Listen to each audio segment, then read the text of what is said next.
Click the bell icon to get latest videos from Ekeeda. Hello friends. Today's session talks about symptoms of poor interpersonal skills. Before we move on to what all we can do for helping ourselves to improve in our interpersonal skills, I think it's more important for us to understand that what are the symptoms which leads us to poor understanding or to poor following of interpersonal skills. We need to know what are the drawbacks or what are the laid backs of getting into poor interpersonal skills. So let's see 5 major symptoms of poor interpersonal skills.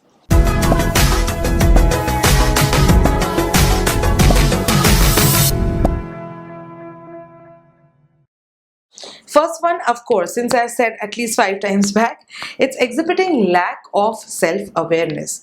Friends, this is very important. The main issue is that we are not aware of what these interpersonal skills are. Since we are not aware, we definitely goof up in our workplace. So you will always see there is one person who is behaving extremely well. He is able to become an extreme best leader of the entire lot. He works so well. He is liked by all. He's given he's a person who gives suggestions to all. They're taken it very positively. The works go around him. People are around him. There is an aura of positivity and motivation around him. Why? Because this kind of person is a person who completely understands and is aware of what the interpersonal skills are required to build this kind of atmosphere around him. And as I told you that interpersonal skills are completely dependent on how you maintain your relationship, how you build your relationship, and for a long run, how do you build a rapport for each person that you're interacting with. Even 5 minutes of an introduction to someone very new can also lead to an image in that person's mind forever, entire life, that I had met so and so person somewhere and he just made a big difference to me. So this is something that you have to be really strong at your interpersonal skills to be an example of one of those people who really are very good at it. First of all, lack of awareness leads to a lot of times passive and aggressive communication. So here is the place, the big hole, which we always say, oh my god, I had done the work so perfect, or I was very good at doing certain things. In fact, I was a problem solver at times, but the things have not worked up my way. I don't know why. This is because we have lost the communication part, the major part of how to communicate effectively is assertively, but we have gone into passive and aggressive. And why? Because we are not really aware what are the harmful circumstances that would bring us if we communicate in this particular manner. So lack of awareness is one of the major issue that we face for poor interpersonal skills. Imagine if there is a person who is completely assertive. His behavior is quite far more different than the person who's behaving passively and aggressively. So lack of awareness also is a result in being accused and being bullied. Many organizations bully the person who lacks in awareness of interpersonal skills. And then what are we controlling? Okay, so the control part is then gone out of the hand. There's a micromanage kind of a thing that we try to do. We are trying to fit into the micro things as much as possible, or even we are, many people just ignore. So we are like give up people at work. So these are the circumstances if we are not able to communicate interpersonally really well. You may also be accused of being moody, or people would say you are inconsistent, or people would say you are prone to rapid mood swings or even behavioral changes. So this is nothing but because you're not aware of what interpersonal skills you need to follow when you're at a workplace, when you're dealing with someone personally, when you're dealing with someone professionally, socially, blah blah blah. So friends, this is the first and the foremost and the major drawback of how you lead to poor interpersonal skills. Let's move to the next symptom of poor interpersonal skills. Next one is definitely exhibiting lack of awareness of others. Now, first one was where you are not aware of yourself, that consciously what you're doing and subconsciously what's going on. So now is the second step, which is lack of awareness of others. Now this happens because certainly when you at times do not know who the other person is, you don't have the right knowledge of how to go about. So typically you don't understand the emotions, needs, concerns of that particular person, and you don't grasp the way that you need to do and you need to behave when you really need to behave in a particular manner. And that's why you pick up certain emotional clues or feeling of discomfort or even social situations. So what I mean to say by all of this is that we really do not know that person, and that's why we go on guessing or have certain clues about him, or we make misconceptions about someone, or we even become judgmental. In that manner, it's definitely lack of our understanding on what are the emotions that a person is looking up for, what are his needs, what are the concerns that I can serve. This entire thing goes just out of the bracket, because really what you don't know is the knowledge and awareness of the how we are dealing with other people, which is very, very important. And also you often become sometimes clueless. Definitely, if you're going through so many stages, you become clueless, and then you move towards your anger. So again, leads to an aggressive communication. So it moves to your anger towards even further ahead to annoying someone. So all these very negative words that I used of annoying, anger, clueless, all these are definitely very, very negative aspects of communication, negative aspects of interpersonal skills, and we get into it sometimes because we are not aware of what that other person really wants from us. So friends, I think once we understand what that person really wants from us, it will be better, and we'll be in a better situation to help that person. Indirectly, we will be ourselves in a better situation to be better at our interpersonal skills.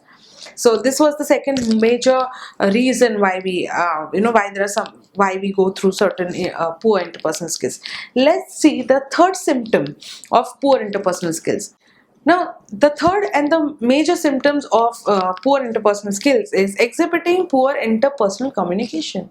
Very, very important. We've been talking about this since ages, but we need to know what are we now connecting our communication to interpersonal skills. So, interpersonal communication involves interchanging ideas with others using various communication tools like words, gestures, postures, voice tone, facial expression, and body postures, body language, voice modulation, blah blah blah.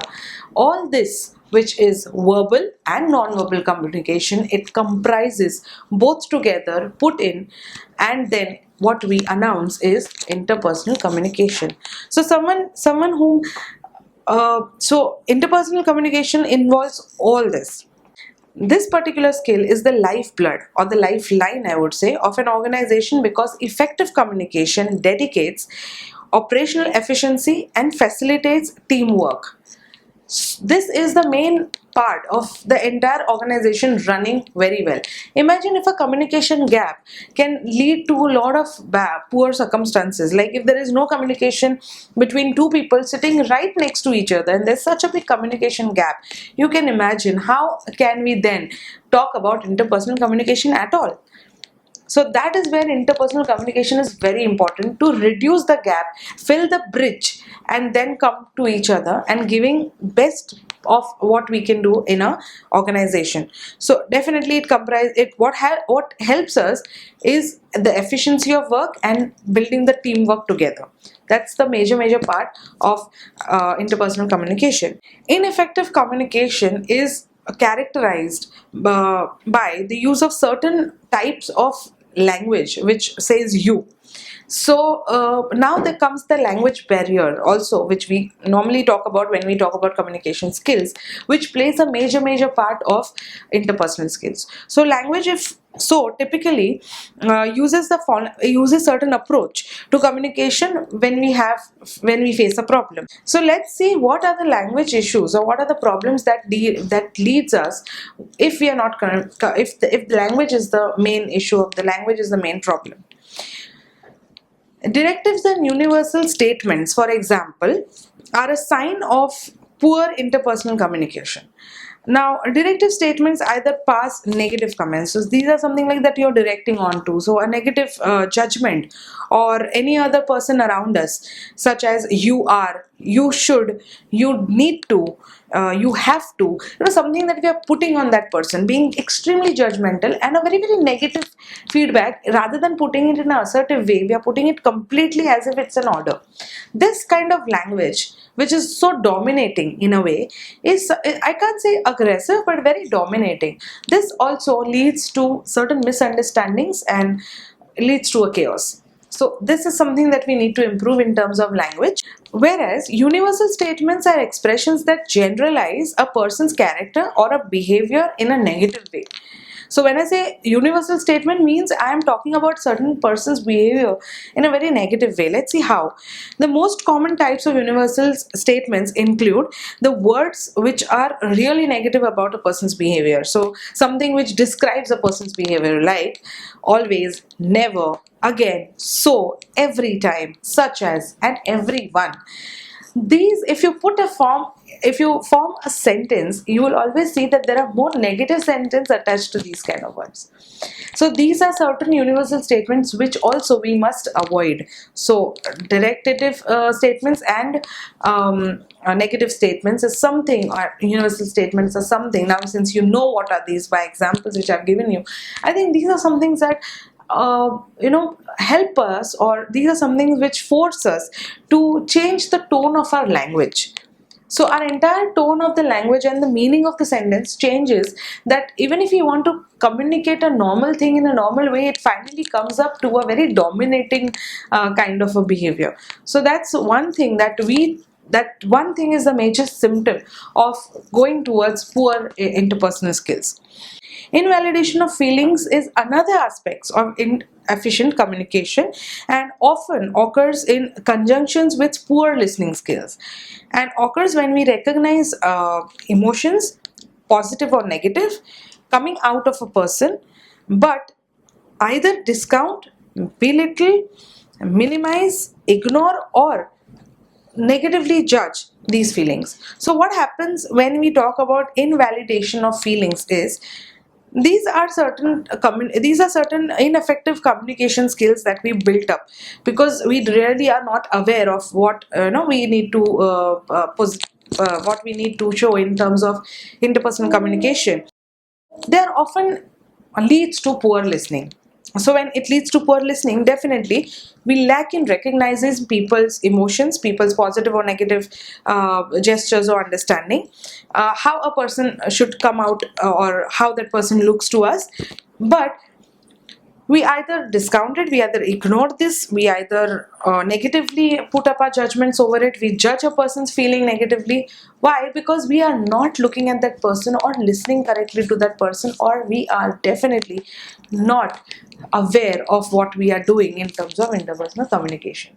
So friends, these are major issues when we really talk about interpersonal communication. There's a wide scope of improvement. If we improve this, I think we will be there. And don't worry, I'll definitely give you a lot of tips of how to improve your interpersonal skills.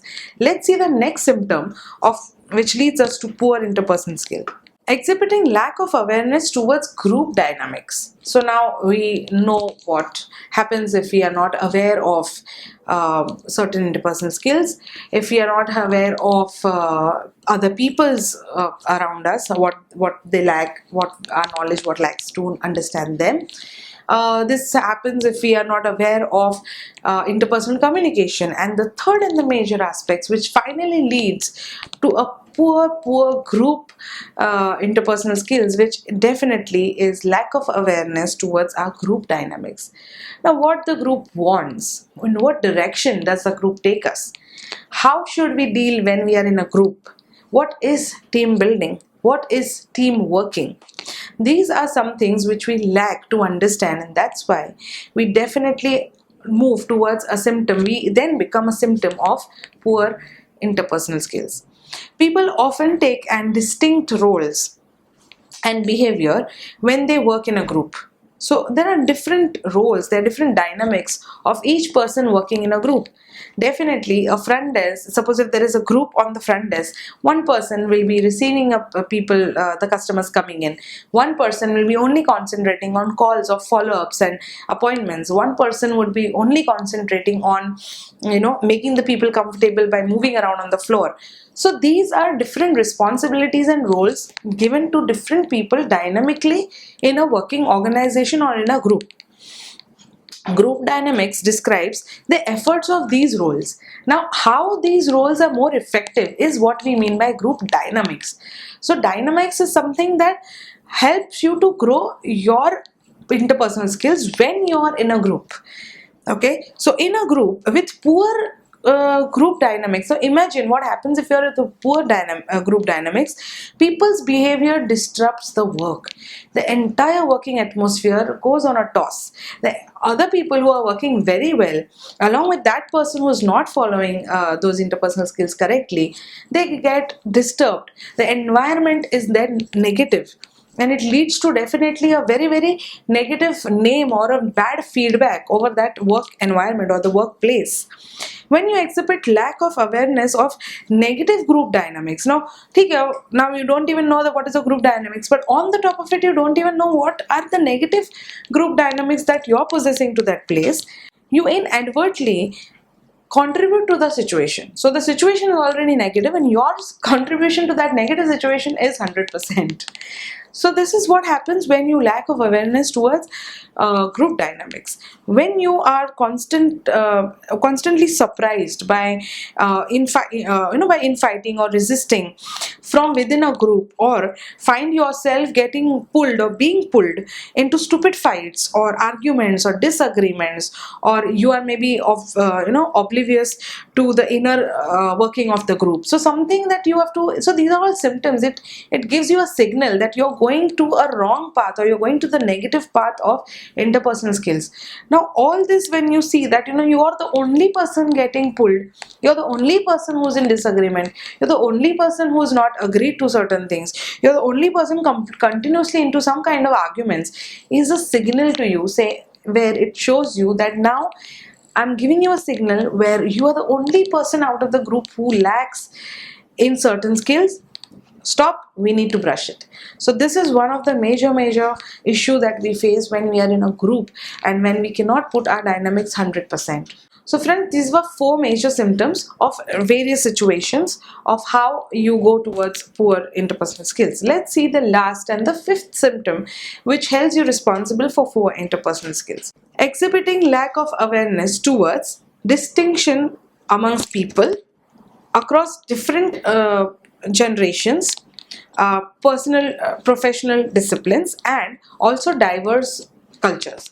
Now this is something very, very vast or vague that we are talking about. We are not talking about a specific person or a specific environment or a specific group or a dynamic of that group or a company, or we are not talking about that. We are talking about a behavioral aspect of other people in terms of different approach, different distinct people with different understanding. We are also talking about generation gaps, where there are 2 generations away, and then how we lack in our interpersonal skills. We are also talking about professional indiscipline. So what disciplines and what indisciplines do we at the end of the day follow? And definitely diverse culture, since we are living in a place which is full of different sets of cultures that we follow. So unity in diversity is what I would say. So here is when we face a lot of general issues regarding interpersonal skills, and this is where we majorly show our poor interpersonal skills. What happens is cultural competency is broader in scope than simple diversity. Definitely. So simple diversity, if you say someone person to person, is different, but when you get into cultural diversities, it becomes a major issue. It's no more a simple diversity then. It includes complex processing and understanding of values and worldwide views. So everyone's views are different, everyone's values are different, especially when you're in a different culture. So definitely it leads you to understand every culture in a different way. This is when we encounter these kind of poor interpersonal skills. Let's see what more happens there. A cultural competent person will take into account individual cultural perspectives and that informs people's behaviors and motivations. So someone who's culturally completely sound, who understands and is aware that, because there is a cultural difference, there has to be certain things that we will have to say yes to, or we have to compromise to or understand. This is a person who leads a different person behavior and culture, and then it is a different motivational aura that surrounds that person, where doesn't matter from what culture we are, we definitely unite to this one person who showcases this kind of skills. A lack of cultural awareness in multicultural environment can create a sense of divisions amongst workers. Now, suppose if there is a work environment where there are a lot of different cultural people are in the organization, and no one is culturally sound by understanding what they need to, impose as the interpersonal skills. So you will see a lot of groups that get united with their cultures. So you will see one culture group separate. You will see another culture group getting separated. You will see that there is a formation of groups within the group, within the entire organization group, and this cultural group is comfortable amongst themselves, whereas the other cultural group is comfortable among themselves. So what happens here is, because we do not understand the idea of how to be sound at our interpersonal skills, where it leads to cultural issues or cultural differences, this is when this happens, the division of groups according to cultures. So this is one major thing that we all see in every work environment, majorly which takes place. At least I have seen in a lot of work environments, because I've been doing my trainings in different atmospheres and in different organizations, where I have realized that always there is a group of people who are belong to that one culture, then there will be someone else who belongs to other culture. So this happens very often when I, at least myself, and I have really seen it, I've taken an idea of how it really affects. By exhibiting lack of awareness of cultural, generational, or other distinctions, you can fall into a behavioral glitch that makes it harder and to create a sense of teamwork and unity. So definitely what happens then is, then there is a lack of teamwork and there is no unity amongst ourselves. So because each one is busy in their own group, where the organization's demand is to all of them come together, unite and work like a team, now you've made groups. So it's a big difference between a group and a team. Team is something which you hold hand in hand and lead yourself to one goal, whereas group is something which you hold hand in hand in a group and lead towards one goal. So imagine one organization having, suppose, 5 different cultures have 5 different goals, where the company's demands is one goal. This goofs up the entire work environment, and the atmosphere is really negative, and then finally you end up into conflicts, because definitely there are 5 different views from 5 different people, and we do not agree on it. This person would not agree to this group would not agree to that group. So finally it's conflicts, and finally it's lack of unity. So if you find yourself in us versus them, so this is something very important. When we start saying us, that means, that shows we are united. But when we start saying them, that means the environment you may be contributing to is division and diverse behaviors. Always remember, any organization or you yourself, when there is a point of time when you have to say them, that shows that now you are not with them. It is a different team. But when you say us, then it is a teamwork. So today, from itself, since if you are facing unknowingly these kind of cultural issues in your organization, it is my advice to start focusing on your interpersonal skills and start making your presence a better presence wherever you go, and people would look up to you. So these were some major poor symptoms of poor interpersonal skills. Since we know the symptoms, I'm sure now we will take an effort to get out of these symptoms, and we do not want to become a symptom of anything. We want to become the image of the entire brand, of the entire workplace, of as a person. So it's in your hands whether you want to become a symptom or whether you want to become an outcome person. It's a person who everyone looks up to. So this is how I think I would make you aware of what exactly is lacking around you and what you can improve on. So friends, thank you so much for watching this video. Please stay tuned to our channel and keep watching and keep subscribing our channel. Thank you.